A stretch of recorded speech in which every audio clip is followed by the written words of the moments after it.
What's an ORFI marriage? So I know a lot of you have questions about this. When you go to Egypt and you meet a man, and then all of a sudden they say, oh, I can't stay with you at your hotel, and I can't stay with you in an apartment unless we have an ORFI marriage. What does this mean? First thing to consider is that's actually true. There are laws against cohabitation without marriage. So this is very true. But in the words of my wonderful friend who is a young Egyptian professional, says, like everything in Egypt, men will always find a technicality to take advantage. So let me tell you what this technicality is. They will use this very simple contract to get money from you. Oh, now we're married, so you're my wife, so you have to split everything you have with me 50-50. So you should care about my family. My mother's in hospital. My sister, she needs private education, and you're here with all the money, and I'm your husband, and you're not sharing, and it becomes a tool of manipulation and extortion. Not saying that that's what it is, but that is how it's often, not always, but often used. To a Muslim man, it's different in the Christian faith, because in the Christian faith, you get married the once. There's different laws, believe it or not, for Christians and Muslims in Egypt.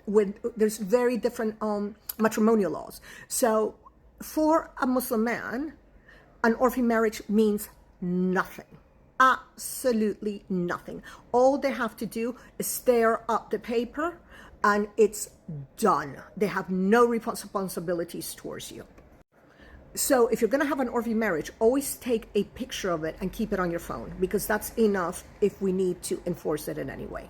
ORFI marriages are a contract. So there's like the standard sort of scammy ORFI marriage, and they are used purely so that the man can get spicy favors from you, as well as try to con you for money. Then there's the other type of ORFI marriage, which is a lot more solid. So the other type of ORFI marriage is when it's stamped by the ministry in Cairo and is also stamped by your embassy. So that's completely different. But an ORFI marriage is kind of a road into legal marriage in Egypt, or it can be if it's stamped. And the reason for that is because marriages happen in two places primarily. They happen in sort of religious marriages, not necessarily in mosque, or if you're Christian, it actually does happen in church.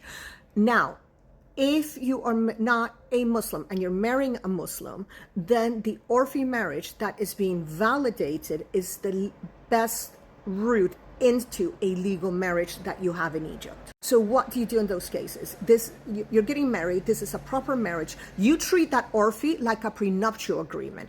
You put in there how much he has to pay you after a divorce, who can initiate divorce, who keeps the assets, who keeps the children, you use that ORFI marriage like a prenuptial agreement, because in essence, that's what it becomes, and it can really work in your favor. So you can say, okay, if he is unfaithful, he can't take another wife without telling me, so I can divorce him. If I do divorce him, this is what I get. I can take the children back to my home country. You need to put everything in that contract. But for the most part, women are not going to see this. They're going to see like the standard ORFI marriage that is purely designated to keep men out of jail should there be, and they do sometimes come flat to check on things. And it might not be marriage related, but like there was an issue with one of my neighbors in the building I live in. The police and the army, like with branches of the army, they checked passports of every single person in that building. A bit much from a European perspective, maybe, but you know what? It keeps me safe. So just know that these little crappy ORFI marriages, if you don't want to continue with the relationship, you just literally burn it or tear it up in front of them and it's gone. There's no sort of legal precedence or nothing. It's just gone. That's how you get rid of it.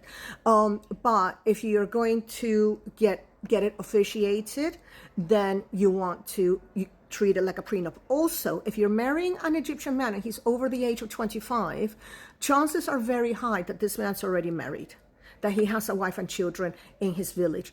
Pay a solicitor. I'm going to put the link to the people I use. Pay a solicitor to do a background check. Like, they take a photocopy of their driver's license, of some kind of ID, send it to the solicitor, pay him. I think they charge 200 euros for this. They physically go to the village, go to the courthouse, find out if he's married, if he has children. They find out the truth, because you know what? Most of these men are lying. Most of them are.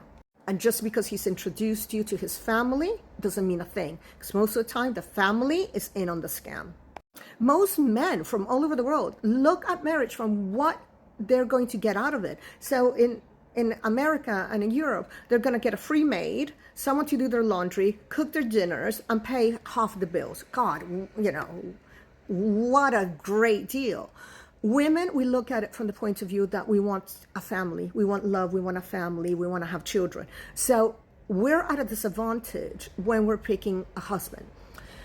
Egyptian men are after passport, their ability to come to Europe, have a European passport. They're after money, and they're after spicy time sexual favors. It's really harsh, but this is the reality. Men's brains are different to ours. Do I know a few men in Egypt that this is not true? They want a family, they want love. Yes, of course I do. And I can always pass on your details, because they're really beautiful, beautiful, intelligent, professional men. But you're not going to find those in the hotel, and he's not going to be your taxi driver.